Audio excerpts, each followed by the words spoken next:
Yeah. Let's begin with this Fox News alert. The stakes are high today as voters are headed to the polls for primaries in several states. But Ohio's special election is getting some special attention. The House race for a seat the GOP has held for decades is viewed as a big test for President Trump's king-making abilities, or queen-making, depending on, and may give us a preview of how the midterm elections will shape up. You're watching Outnumbered on a fine Tuesday. I'm Harris Faulkner, here today Melissa Francis, Republican strategist and senior fellow for the Independent Women's Voice, the very independent Lisa Booth, syndicated radio talk show host, and a Fox News contributor and opinioner. Is that a word? Leslie Marshall. I like it, though. Joining us in the center seat, Fox and Friends weekend co-host Pete Hegseth with a military to civilian salute.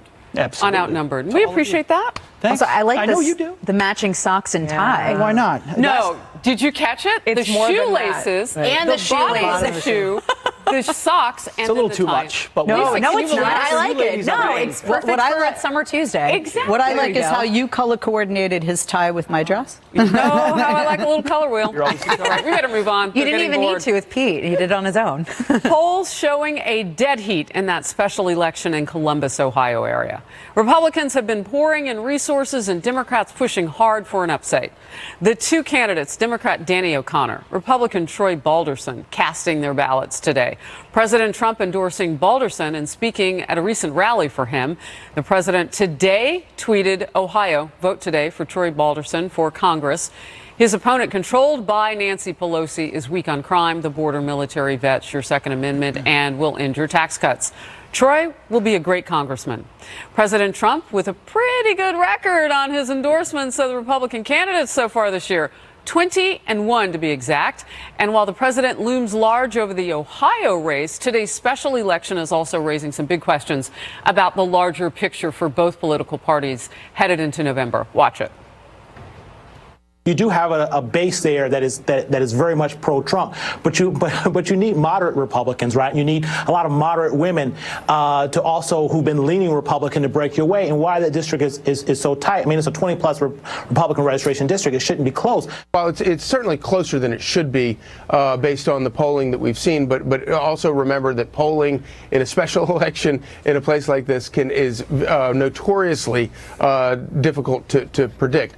But what we're looking at here is sort of a referendum on both not only Donald Trump, but also Nancy Pelosi. Nancy Pelosi has become a big issue in this district. So let's talk about what Charlie Hurt and his new summertime haircut, which looks fabulous. Is chatting about it, right? Didn't we all notice that? It's a good haircut. It is. Yeah. So he's talking about polling, but 3 decades of leadership by Republicans. Right? In that seat. In that seat. So it's even more complicated than just the polling. What is happening that Republicans are this much on the precipice of losing a seat? Well, you've got a lot of energy on the Democratic side. There's no doubt. I mean, the resist movement is real. Democrats hate President Trump, make no mistake about it. His name is on the ballot. It'll be on every ballot, I think, all the way through November, whether that candidate wants it to or not. You've also got a Democratic candidate there running very much as a moderate. I went and looked at his website again today. It's almost like Conor Lamb in Pennsylvania, maybe a little bit less. I mean, there's a few buzzwords in there that speak to the Democratic base, but he's not going to vote for Nancy Pelosi for Speaker. He's saying, I'm going to work with all sides. So he's trying to look like a moderate, which most Democrats in today's party are nowhere near moderate. And then I think it will be who can energize their base the most. That's why Trump was there in a key county in that district. So, Leslie, if you have to look like a moderate, how do you win like a socialist? Like, this might be one place, but that's not going to win all over the country. You don't. Exactly. Like it's been said before, and I've even said, Brooklyn, New York is not Brooklyn, Iowa. We do have a party, just like Republicans have a party, where there are different factions of the party. And the Democratic Party right now obviously is very left or socialist. And then the more moderate Democrats, like me and others, and we are There out aren't many there, of you left, though, Leslie. no, I think, but also in this race, what we're seeing some patterns. If you look at what happened in Pennsylvania's 18th and Georgia's 6th, the Democrats put forth a non-politician, a 30-something-year-old, some new But fresh he did have faces. some political moves, though, because he tacked right on issues like abortion, right? So he may be, quote unquote, a non-politician on paper. But on some paper, of your party are tacking, and that's a very politically calculated move. But Obviously, because you want to win, right? I mean, when you have Republicans putting out there another 50 But is it plus something sincere? white guy who I has hear a the lot of wanna win political part. background. But is it sincere? Well, he's not a great candidate. I think that's Well, fair. and to Leslie and Pete's point, I mean, you do have similarities with Conor Lamb, where you do have a younger 38-something-year-old versus an older person who's been in, state and local politics for a longer period of time. So we'll see how this plays out in this district. But I think more largely speaking for Republicans, any House member should be deeply concerned and running as if they're 10 points behind, because you look at special elections are special for a reason, so you don't want to try to glean too much. But what you can take away is consistently Democrats have outperformed in these special elections. And if you're a Republican, even if you're running in a red congressional district, you should be concerned and you should take your election very, very seriously. Should you be calling the president? Like, can you tweet? Can you come in? Well, look at Delaware County. If I had a record of 20-1 on anything, I might have been an athlete. Well, look at Delaware County tonight, which is where President Trump showed up, where they need Republicans to turn out. So look at there and see what happens in Delaware County. So talk to me, Melissa, about this resist movement, because those numbers are hard to... Now, look, and the intensity on the left side, too, is not to be missed. But the president, obviously, his mojo is very strong here at 20-1. What's your take? I think it's really interesting that normally in a midterm election, you have kind of a lack of enthusiasm all the way around because a president has been elected and they've not done what they said they were going to do. And so there's a lot of disappointment. And on the other side, there's kind of a regrouping and everyone's a little disenfranchised and disenchanted. In this case, Trump has been even more Trumpy than he ever promised to be. And anyone who thought that he was going to, soften around the edges has obviously been completely wrong. So those who love him are out in force and are more fired up than ever. And that's, a huge support for those that he goes out and endorses. And those who hate him are more fired up than ever before and can't believe how this has turned out even worse than they thought. So it's kind of a bizarre midterm in that everyone is more fired up than they are usually, in my opinion. So Pete, when you and I and many of us on the couch are out talking with voters, how can you tell who has the most intensity? I mean, is it because what Melissa laid out are great points, but who goes to the polls out of that scenario? Well, that's what matters the most. Midterm elections are base turnout elections for the most part. They're not like presidential elections. So who's got the bigger base? Well, exactly. If you go to in this district, Republicans. The clip we played by more than 14%. Well, fair enough. But the clip we played right there, where they said moderate. What about moderate Republicans? Moderate Republicans have come to Trump. If you're a never Trumper, you're never going to like Trump. But he's got a 90% approval rating. I go to these county Republican events, different conservative events. Folks who were reluctant about Trump look at what he's done, how he's kept his promises and actually done what politicians never do, and they've moved in his direction, even if they don't love all the bombast. So the Republicans are going to be there. The Democrats are a resist movement, and it'll be a turnout operation for the next couple of months in a big way. Something that I've heard you say, Lisa, that I think is playing a role in all of this now is, people, as Melissa was pointing out, trying to get the president to be different, to go this way or that way. You have said all along that people just want someone who's genuine. Yeah, I think that's one of the main reasons President Trump, I mean, look at even like with his donations to Democrats, he went out there and he was like, yeah, I thought I could buy them. I think people appreciated that authenticity where you had someone like Hillary Clinton who was completely inauthentic.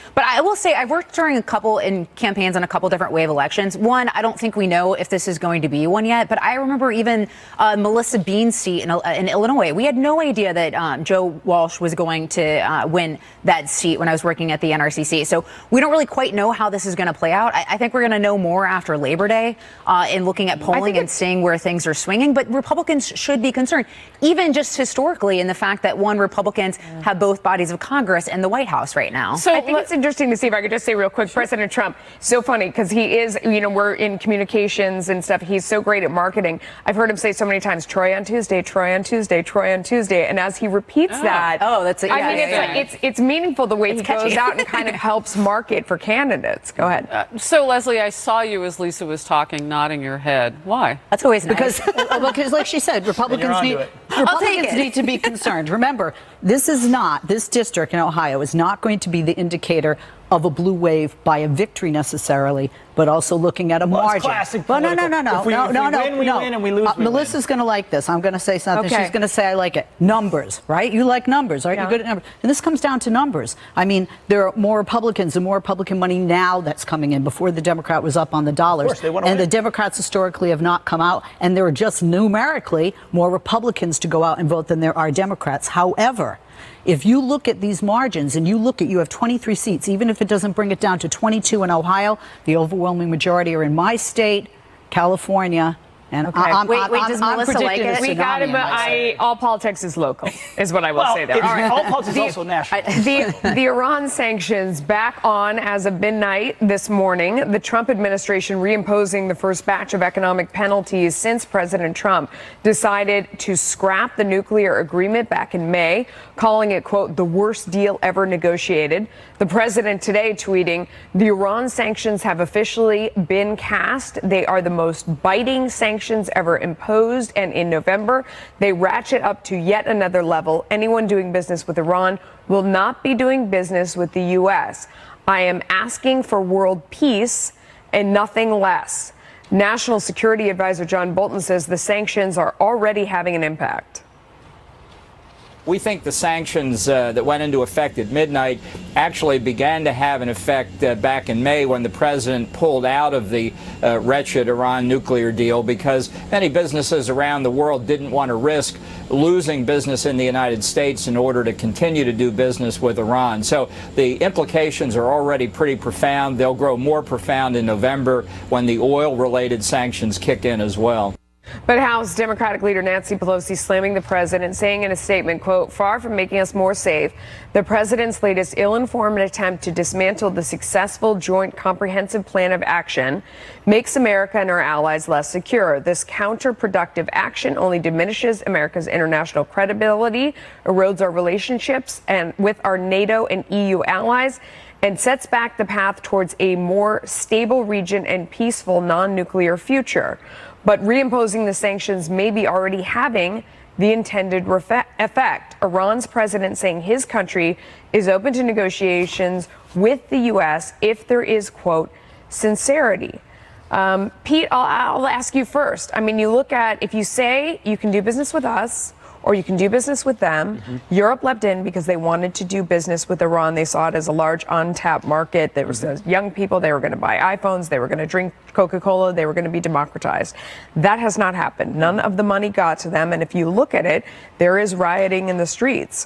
I think both, you know, if you ask anyone in the EU, you want to do business with us or them, it's also about the fact there's not a lot of business to do in Iran, as it turned out. Economic power still matters, and these leaders in the EU may say, hey, we don't like this, we want to keep the deal, we think the deal could have worked. Trump ran on scrapping it. He scrapped it. They ultimately have to make that choice, and indications are showing that Europe's going to side with America because they understand for their own economic benefit. It makes a lot more sense to go along tacitly, even if their rhetoric's going to say America shouldn't have done this. And this just puts that much more pressure on the regime. And I know they're saying they don't want regime change. It's because they want the conversation toward denuclearization. But all of this is destabilizing, which is exactly what happened in North Korea before President Trump sat down with them to talk about a pathway. Right. Ultimately, what you have to stay focused on is Iran can't have nukes. And I know that's what John Bolton thinks and Pompeo thinks and the president thinks. This needs to be all tools toward that end state. And even more than that, if they just don't have money to fund terror around the world, if you just cut off what they're sending to Hezbollah and everywhere else. But they're always going to have money. Yes. Isn't that a good thing? Harris is right. They're always and what this does, in my opinion, it fans the flames of the haters, and they're going to write bigger checks. The bottom line, again, numbers. When you look at Iran, Iran has an incredible different type of demographic than most countries. They also have a different type of regime. Rouhani's very moderate. And he's very moderate compared, no, he's very moderate compared to those that oppose him, Pete. Not and what could take his place and what could replace him in the future? Him just don't want a theocratic regime that's crushing them economically. Let's look at the demographics of Iran, okay? The demographics of Iran are many more males than females, extremely high unemployment, very youthful population. When you have so many young men who are then angry financially because we're oppressing the people, not these leaders, they're living fine with our sanctions. Why are they protesting the leaders? They're protesting the leaders, but if you notice what happens, the way Iran does, unlike our country, thankfully, what do? They arrest people, they use violence, they kill people, people disappear, they torture people.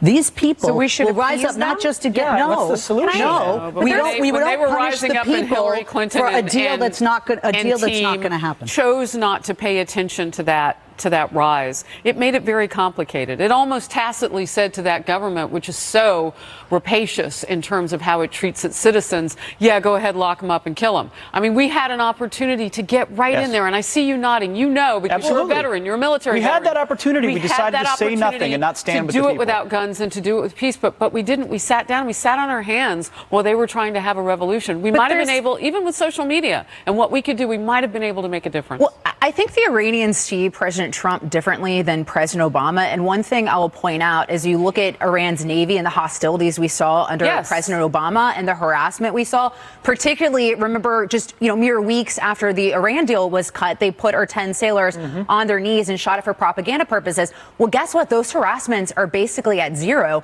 The Navy had announced, I think it was back in July, and President Trump touted this as well. And so I think Iran views President Trump very differently in President Obama, in knowing that he would potentially follow through. And President Trump is a little bit tougher. Now, they're still, sponsoring terrorism and, disruption and things of that nature. But in terms of those hostilities with the Navy, we've not seen that. And just one last question to Pete. I mean, when you talk about this deal and we're not going to get a deal, there was never a deal. There is no deal to be had. I mean, when they say that people around the world say they never violated the deal, how do we know? We never verified it. We never inspected. There were never anytime, anywhere inspections. In order to have an inspection, you had to have already evidence that there was something going on. How would you have that evidence if you're not allowed anywhere in? And then they got to collect the samples. I mean, it was a complete joke from start to finish. Where am I wrong there? You're not wrong at all. It was a pathway to a deal that enriched that regime. If you look at the GDP of Iran, it spiked after that deal significantly because they used the money they had and the new economic viability that they got in advance. They're losing that now, and that's going to hurt the regime. It's going to bring them into a weaker position. You debate with people when they're weak. When we talk again, Leslie, I want to ask you about what the word sincere means and whether or not President Obama could give us a definition of that, because obviously Iran is expecting it. So what does that look like? Maybe that was an aside deal. President Trump's legal team prepping a response letter to Special Counsel Robert Mueller over a possible interview with the president, what they are asking for, and whether Mueller will agree. Plus, another big day in the Paul Manafort fraud trial after bombshell testimony from his former business partner, Rick Gates. What Gates is saying today and how a possible conviction could affect the president. We will discuss that ahead.